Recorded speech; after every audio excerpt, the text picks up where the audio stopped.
Argumento recebe hoje Alan Titonelli Nunes, presidente do Fórum Nacional da Advocacia Pública Federal e do Simprofaz, Sindicato dos Procuradores da Fazenda Nacional.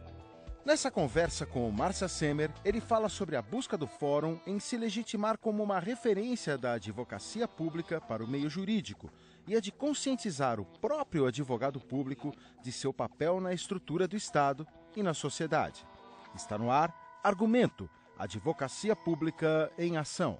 Alan, é um prazer recebê-lo aqui no programa Argumento, um programa destinado a discutir e apresentar para a sociedade o trabalho da advocacia pública no país. Você é advogado federal, preside aí o Fórum da Advocacia Pública Federal. Eu queria que você começasse essa nossa conversa aqui contando um pouco para quem nos assiste quem compõe, quais são as carreiras que compõem a Advocacia Pública Federal. Obrigado, Márcia. Queria agradecer o convite de estar aqui na sede da APESP e nesse programa Argumento, né?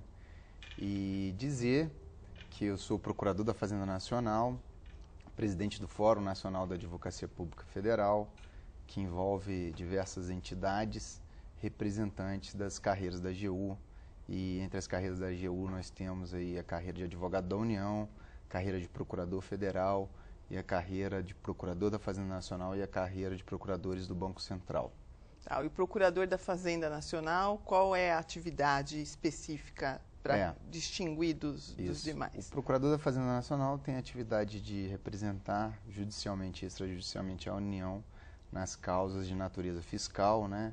E prestar também consultoria nessas causas e fazer a execução da dívida tributária da União. Vocês atuam diretamente junto ao Ministério da Fazenda, é isso? Isso, a gente atua diretamente ao Ministério da Fazenda. Alan, o Fórum representa essa gama enorme, né, de profissionais do direito que fazem aí todo o trabalho de defesa do patrimônio e do interesse público. Quais são hoje as principais questões que se põem para as carreiras jurídicas federais? Você poderia fazer um pequeno panorama e depois a gente vai esmiuçando um pouco. Lógico. Bem, primeiramente eu acho que muitas das causas do plano federal, elas também são causas também no plano da advocacia pública, seja nos estados, nos municípios. Sem dúvida. Primeira principal questão é uma identidade da advocacia pública como um todo, como função essencial à justiça. Qual o papel que deve desempenhar a advocacia pública federal, né, e dos estados e dos municípios diante desse espectro constitucional que o Constituinte traçou, colocando a advocacia pública no capítulo referente à organização dos poderes, então não colocou a advocacia pública dentro do Poder Executivo, colocou em um capítulo à parte, já que ela colocou a advocacia pública no capítulo 4. Então, desse título 4, nós temos o poder, na organização dos poderes, nós temos o poder executivo, poder legislativo, poder judiciário e temos funções essenciais de justiça. E dentro das funções essenciais de justiça, temos a advocacia pública. Então, um dos panoramas é essa concepção de advocacia pública dentro do espectro de função essencial à justiça. E nesse caminho, entre dos debates, é a questão do tratamento isonômico entre todas as funções essenciais de justiça, que nós temos nesse capítulo das funções essenciais de justiça, o Ministério Público, a Advocacia Pública, a Defensoria Pública e a Advocacia estrito sensu, né? Temos também outras questões no que tange aos limites e parâmetros da discricionariedade do advogado público, né? Acho que essa é uma questão muito importante no que tange num debate muito presente no momento, numa diferenciação entre uma advocacia de Estado e uma advocacia de governo, né? Quais são os limites dessa independência, qual é a função precípua do advogado público nesse papel de representar judicialmente e extrajudicialmente os respectivos poderes, né? Eu acho que essas são as questões centrais, né? Fora as outras questões mais específicas de cada uma dessas carreiras. Esse trabalho de, vamos dizer assim, conscientização, né, do agente político, da própria classe, dos cidadãos com relação ao papel da advocacia pública? Como é que ele vem sendo desenvolvido pelo fórum, pelas entidades que atuam aí na representação dos advogados públicos federais? Bem, eu acho que primeiramente a gente tem o viés estritamente, um viés histórico e um viés constitucional para fundamentar esse pleito, né? O viés histórico é que no Brasil Império e no Brasil República como um todo, as funções de defesa do Estado e função de defesa da sociedade, ela estava distrita a um único órgão, que na época do Império até chamava, mudou muito o nome, né? Mas chamou muito procurador da Fazenda Nacional, procurador dos feitos da coroa, mudou muito o nome, mas eram as funções típicas hoje da advocacia pública e do Ministério Público. A partir da República, né, nós temos a concentração de todas essas funções num órgão que era o Ministério Público como um todo, né, os procuradores da República, que foi até a Constituição de 88. E a Constituição de 88 ela travou um debate se esse papel de defesa do Estado e da sociedade ele poderia continuar sendo exercido por apenas um órgão, né? Na medida em que foi verificado que muitas vezes havia uma incompatibilidade de defesa, né? Muitas vezes o Ministério Público deveria, em tese, participar na parte demanda ativa do polo da ação judicial, né? E na parte passiva por conta dos interesses conflitantes. E o Constituinte entendeu por separar, no caso, essas atividades de defesa do Estado e da sociedade. E a partir da Constituição de 88 criou a AGU para fazer esse papel de defesa do Estado brasileiro, mantendo a função do Ministério Público, o papel de defesa da sociedade. Só que nos atos das disposições constitucionais transitórias, o Constituinte permitiu que aquele membro do Ministério Público pudesse exercer suas atividades nesse novo órgão criado, o que demonstra claramente que o Constituinte queria um tratamento igualitário, não só no aspecto remuneratório, mas de prerrogativas. Porque então, quer dizer, quem era procurador da República, o que hoje a gente chama procurador da República, até 1988, né, para que as pessoas que nos assistem compreendam, faziam um papel tanto de promotor quanto de advogado do Estado. Exatamente. A partir daí, houve uma cisão entre as duas carreiras e o mesmo profissional podia optar se ele queria ficar no Ministério Público ou se ele queria compor a advocacia da União, é isso? Exatamente, exatamente. O que demonstra claramente, né, que não haveria motivo do legislador permitir esse ingresso nessa nova carreira se essa nova carreira tivesse prerrogativas ou remunerações inferiores àquela anteriormente existente.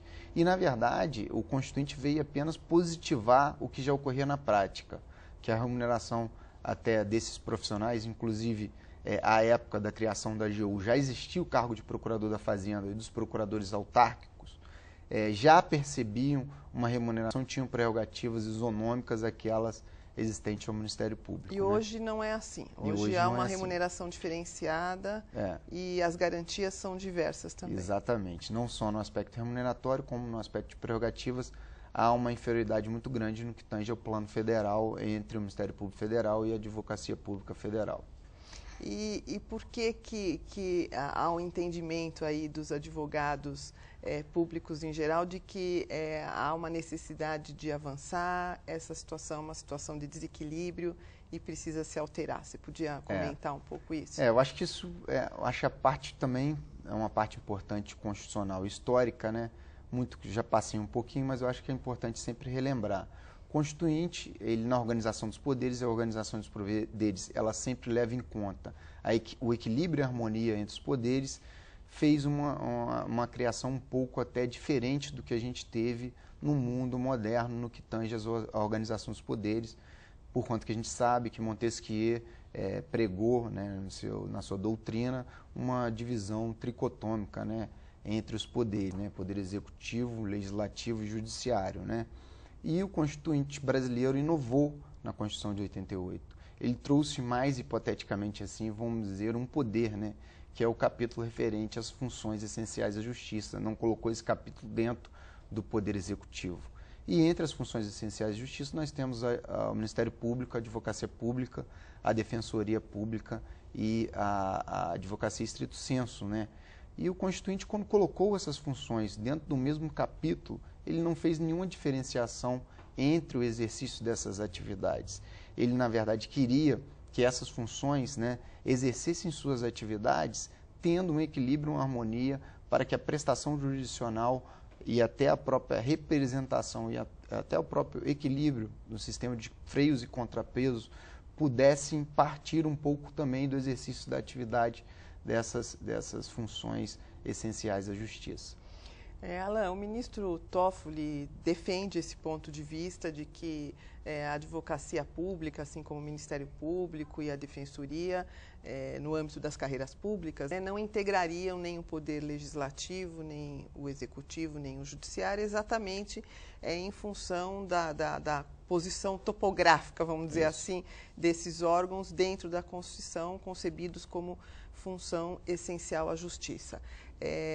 A partir dessa concepção, não há um movimento, você poderia falar, ou na verdade há um movimento para o reconhecimento do caráter unitário aí da advocacia pública e a criação de uma lei orgânica nacional da advocacia pública, a exemplo do que existe também com a Defensoria Pública, né, que existe uma lei federal regulamentando a Defensoria Pública, que é um parâmetro para a própria existência das defensorias nos Estados-membros da Federação.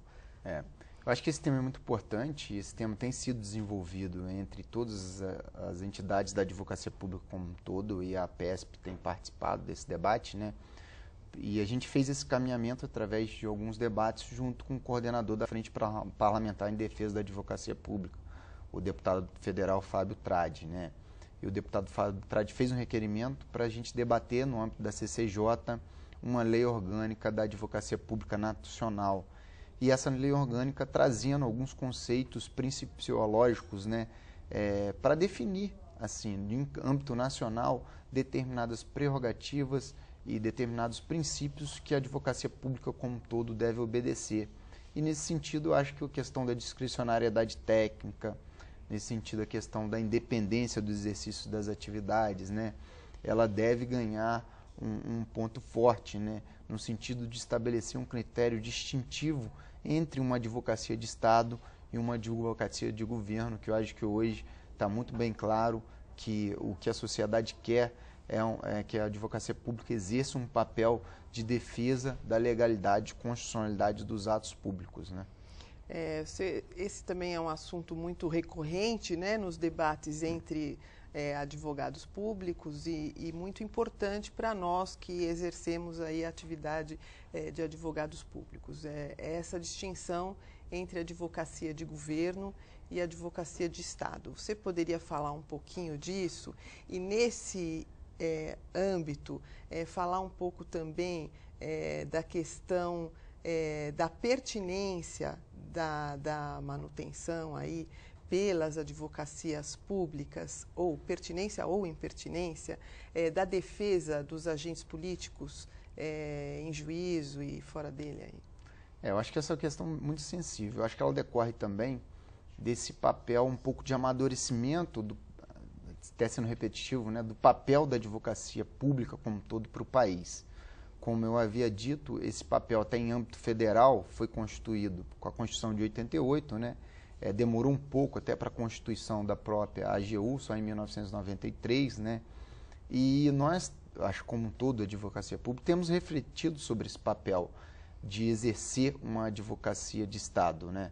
Eu acho que, num passado, acho que tinha essa vinculação muito efetiva entre o exercício da advocacia pública à administração, né, ao governo em que se fazia presente no momento.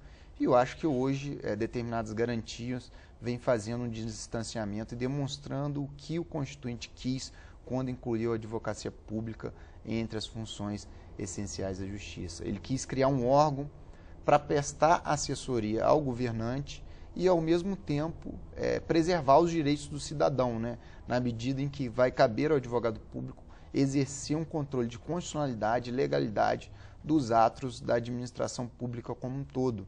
Então, acho que hoje essa ideia é muito bem clara, não só no sentido para a sociedade e para os próprios governantes, na medida em que eles próprios chegam até o advogado público para perguntar, para dar uma solução para a execução e até mesmo uma orientação na elaboração da política pública.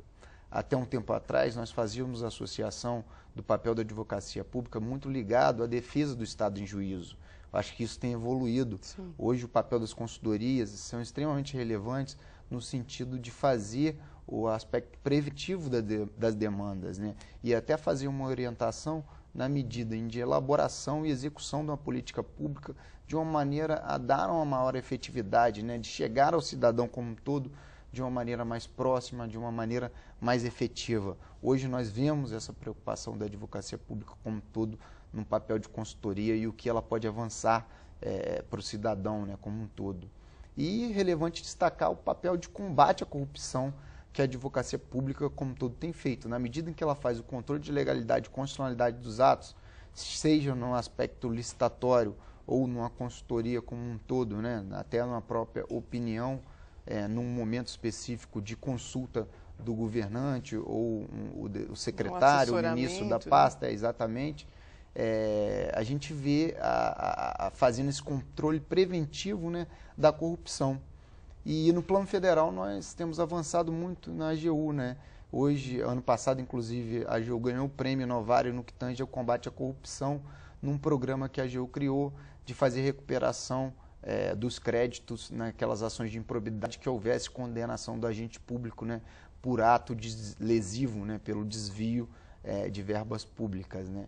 E qual a maior dificuldade que as associações de classe têm enfrentado para apresentar esse ponto de vista para o governante? Porque a gente sabe que existe uma resistência grande ao reconhecimento dessa qualificação da advocacia pública. Mas se nós, como a gente estava comentando aqui, se nós formos olhar a Constituição ou se nós formos fazer um retrospecto histórico, quer dizer, todos os indicativos mostram a razoabilidade desse ponto de vista. Quer dizer, quais são, então, os entraves para que isso possa ser efetivado aí, do ponto de vista institucional? Eu acho que os mecanismos políticos eles têm outras motivações, né? Justamente de poder sempre estar fazendo controle dessas atividades, né? Na medida em que há uma autonomia, há um pensamento, né, que eu acho que até é um pensamento um pouco retrógrado,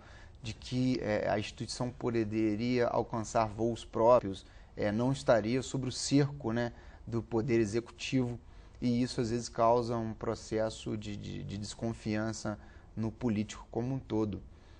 Mas na verdade a gente sabe que isso essa discussão acaba vindo à tona em decorrência do amadurecimento da advocacia pública e da visão de que isso pode ser muito bom para o país. Lógico que hoje a gente tem consciência do papel de cada uma dessas funções essenciais de justiça. A gente não está aqui para defender estritamente, no sentido imediato, todos os anseios sociais, entendeu? Mas, na medida em que a advocacia pública defende o patrimônio público, que é ligado ao interesse público secundário, ligado à questão de que esses atos não transbordem os aspectos legais e constitucionais, ele vai estar defendendo também o interesse público primário, que é o interesse da sociedade, preservando assim que os recursos públicos sejam executados sem que haja nenhum desvio e que chegue ao cidadão todas as execuções orçamentárias, né, e todas as imposições administrativas e legislativas do respectivo ente.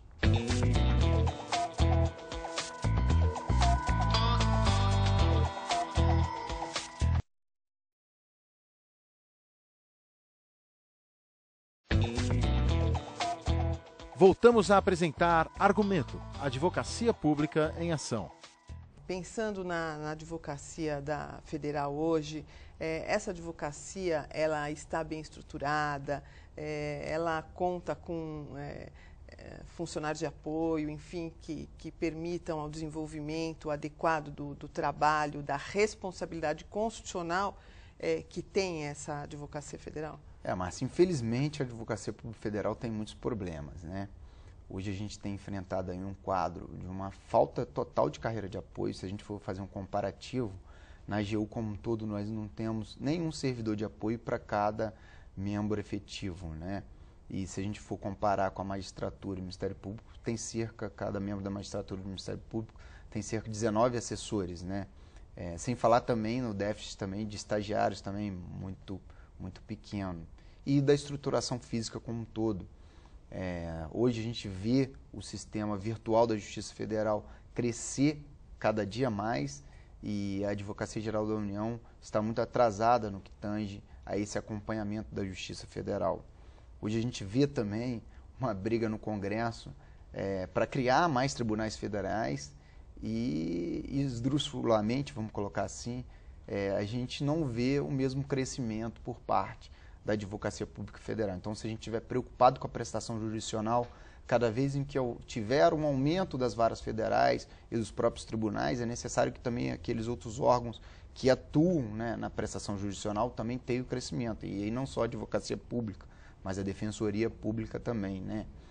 A gente também tem grandes problemas no que tange as instalações físicas. Instalações físicas, apesar de terem melhorado, muitas unidades ainda têm ainda diversos problemas com computador, necessidades básicas, né, do advogado público como um todo, né? E a gente brinca que, apesar de todos esses problemas, os resultados da AGU são super positivos, né? Se a gente pegar os dados de 2010 e de 2011, a gente vai ver que a Advocacia Pública economizou e arrecadou para os cofres da União cerca de 2,3 trilhões de reais, né, mais que o orçamento da União. Arrecadou cerca de 39 bilhões de reais em dívida ativa da União. Numa única ação no que tange ao crédito prêmio do IPI, foram economizados cerca de 300 bilhões de reais aos cofres da União. Então, na verdade, o que a gente vê são muitos colegas, né, de advogados públicos federais exercendo o seu papel com bastante eficácia, né, com uma capacidade técnica e para além daquelas deficiências existentes no órgão. Na verdade, o advogado público federal tem dado sangue pelo órgão e a gente não vê uma contrapartida da administração nas questões básicas, né? Não estou falando aqui nem no aspecto remuneratório, né? Mas nas questões básicas para atender... trabalho mesmo, exatamente, né? Para atender as necessidades do trabalho.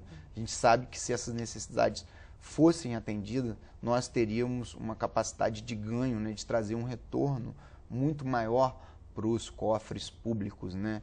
Inclusive, né, a gente tem alguns projetos tramitando no Congresso, no que tange a criação de cargos, e até hoje, né, desde 1993, criada a AGU, todas as suas carreiras não têm todos os seus cargos providos, né, tem vários cargos ainda vagos, né, o que demonstra uma falta de planejamento da União para implementar aquilo que ela própria reconhece como necessário e efetivo para exercer sua atividade de defesa do Estado. Nós estamos aqui terminando o nosso horário de programa, mas antes disso eu queria que você desse uma palavrinha sobre aí a lei orgânica da Advocacia da União. Há uma conversa sobre uma nova lei orgânica para a Advocacia da União.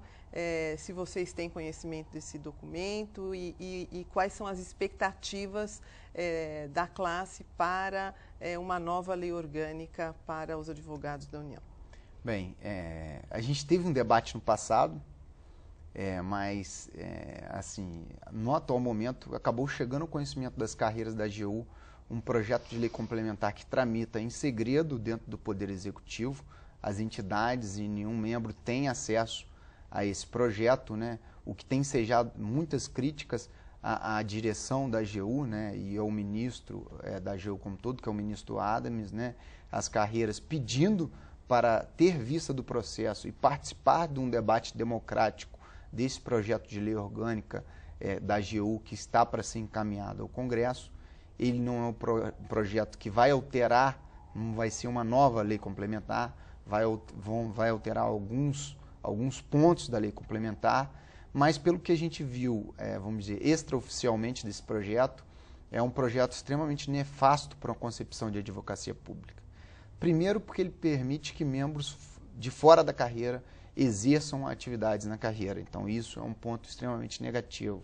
Segundo, um outro ponto, assim, a olhos vistos, é a questão de que poderia, hipoteticamente, no que tange ao aspecto das consultorias, o superior hierárquico, ao desaprovar um parecer, ele retirar aquele parecer do mundo, né? O que é totalmente antidemocrático, o que traz aí o aspecto da ditadura, né? Então, eu acho inadequado. Exatamente. No mínimo. Então, as carreiras da AGU têm feito um movimento para pedir acesso e fazer crítica a diversos pontos, mas principalmente esses dois pontos. E eu trago exemplos claros de como esses pontos são extremamente nefastos. E também, principalmente, a falta do debate, a falta da transparência. Hoje nós estamos às voltas com a lei da transparência pública, né? E a lei da transparência pública ela estabelece que a regra é a publicidade, né? Lógico. E a exceção é justamente a reserva dos atos. Quero agradecer muito a sua entrevista aqui, dizer que foi muito esclarecedora, foi muito bom falarmos aí sobre as questões que envolvem hoje a advocacia pública. Quero desde já estender a minha solidariedade aos colegas da União, ratificando aqui que a transparência e a possibilidade de diálogo entre profissionais que ingressaram pela mesma porta na carreira pública é fundamental para a construção dessa carreira. Agradecer todos que nos assistiram e convidá-los para que assistam o programa Argumento nas próximas semanas.